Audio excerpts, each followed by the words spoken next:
Muy bien, queridos estudiantes, sean bienvenidos una vez más a la clase de la materia de Ciencias Naturales para segundo de secundaria. El día de hoy estaremos hablando del tema de la meiosis, que es otro tipo de reproducción celular. Quien les habla, el profesor José Luis Chambi Barrientos, los invita a ponerse cómodos para comenzar con este tema muy interesante. Comenzamos.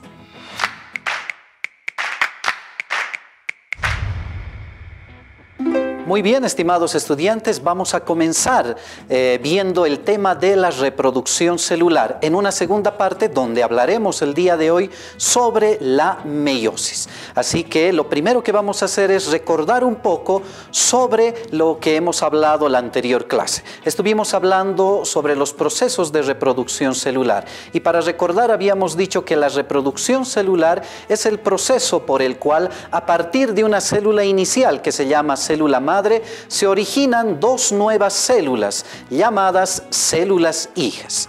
También tenemos que recordar que la célula para este proceso reproductivo utiliza un mecanismo muy conocido llamado bipartición. ¿Qué significa bipartición? Que la célula para poder reproducirse se va a dividir, se va a partir en dos nuevas células, repartiendo de esta manera el material genético que está en su núcleo. Por otra parte, también habíamos visto que hay dos tipos de reproducción celular, el que hemos visto en una clase anterior, donde hablábamos de la mitosis, y el que vamos a ver el día de hoy, que es el tipo de reproducción celular que se denomina la meiosis. Ahora bien, hablando del tema de la meiosis, tenemos que decir que es un proceso bastante complejo e interesante para la reproducción de todos los seres vivos. Como vemos en la definición, la meiosis se define como un proceso de división celular por el cual de una célula diploide se van a obtener células haploides, que nos van a permitir tener una gran variabilidad genética y el proceso reproductivo. ¿Qué quiere decir diploide y haploide? Vamos a llamar células diploides a aquellas células que tienen la carga genética completa.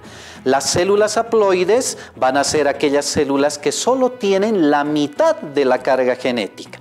Y cuando hablamos de células haploides en los animales, los seres humanos y también los vegetales, estamos hablando de las células sexuales, llamadas también gametos.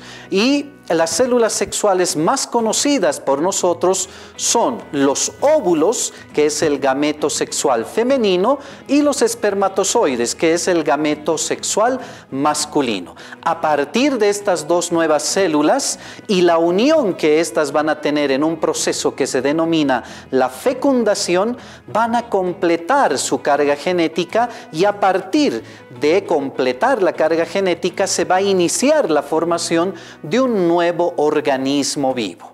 Es por eso que la reproducción es muy importante, porque la meiosis tiene una gran participación para definir esta información genética que va a originar a un nuevo ser vivo.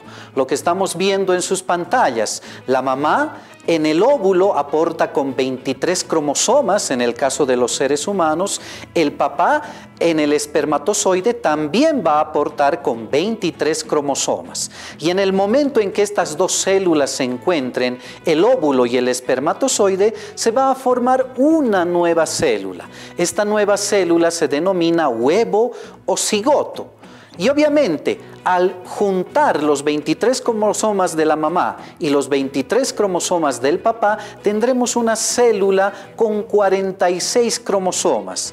Y el ADN, que es la información genética, ordenará a esta célula empezar el desarrollo gestacional, formando primeramente la parte embrionaria, luego este embrión se convertirá en un feto y al final tendremos un nuevo miembro en la familia.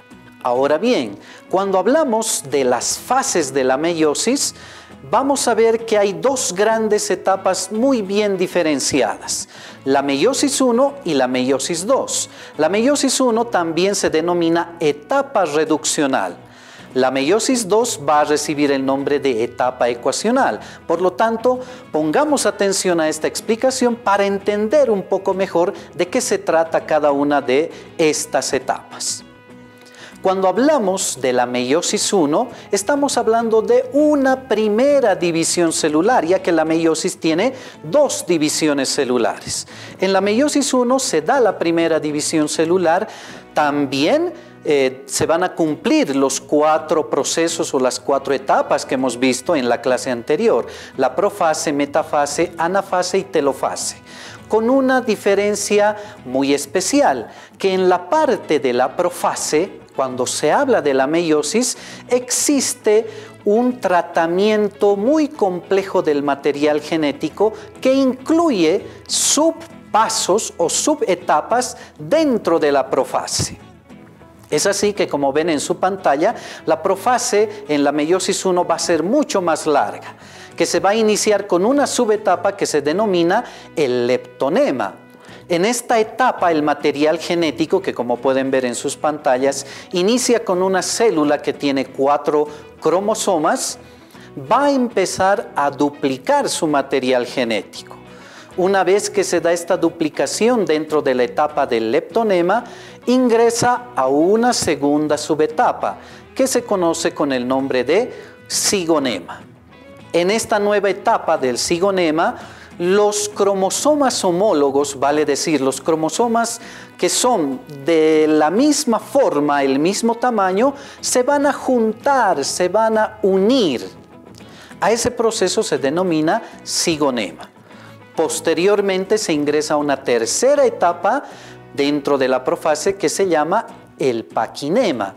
En esta nueva etapa, las células o los cromosomas, mejor dicho, que se han unido, van a intercambiar información genética, van a intercambiar códigos genéticos. ¿Para qué? Para que cuando estas células produzcan un nuevo ser vivo, ese ser vivo sea único, no se parezca a ningún otro. Entonces, esta parte del paquinema es muy importante porque, repito, se realiza el intercambio del material genético.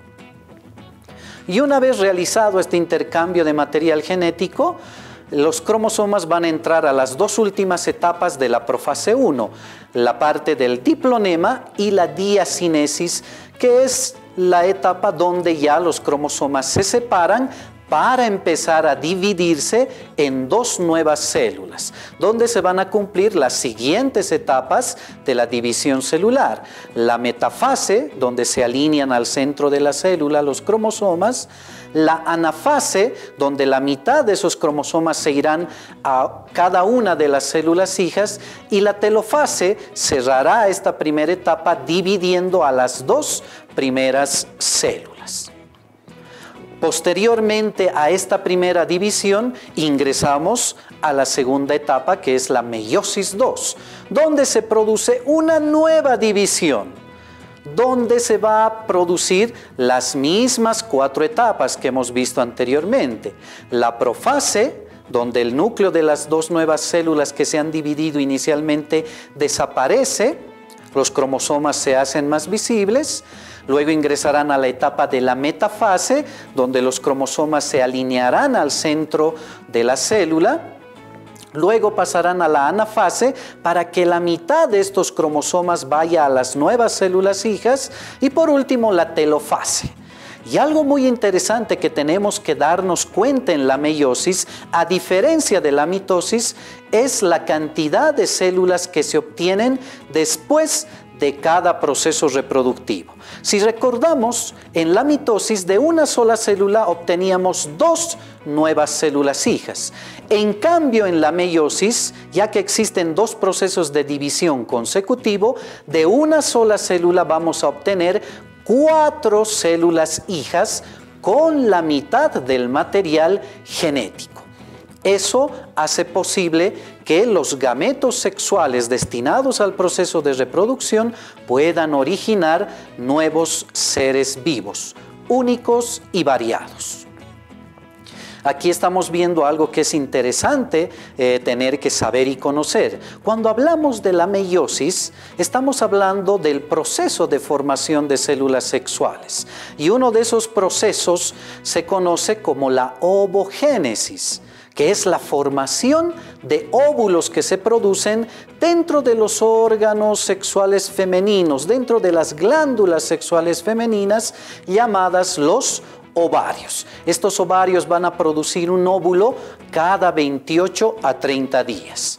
El otro proceso que acompaña en el género masculino es la espermatogénesis, donde vamos a obtener los espermatozoides a través de la meiosis que se forman en el interior de las glándulas sexuales masculinas, que son los testículos. De esa manera es como estos gametos se van diferenciando. Y una vez que se produce el fenómeno de la fecundación después de una relación sexual, se iniciará la formación de un nuevo ser. Y bueno, para ir culminando, es bueno saber que este proceso de meiosis nos da variabilidad genética. Los hermanos que nacemos de un mismo padre jamás vamos a ser iguales. ¿Por qué? Porque la meiosis permite que cada ser vivo sea único y diferente. Y repito, es importante no solamente para nosotros los seres humanos, sino también para los animales y también para los vegetales. Queridos estudiantes, esperando que el tema que hemos desarrollado el día de hoy se haya comprendido y hayan visto la importancia, nos estaremos viendo en una siguiente oportunidad para desarrollar otros temas relacionados con las ciencias naturales. Así que nos vemos. Chao, chao. Educa Bolivia 2021, año por la recuperación del derecho a la educación. Protege los árboles, son los pulmones del planeta. Educación para proteger la vida. Cuidemos el medio ambiente.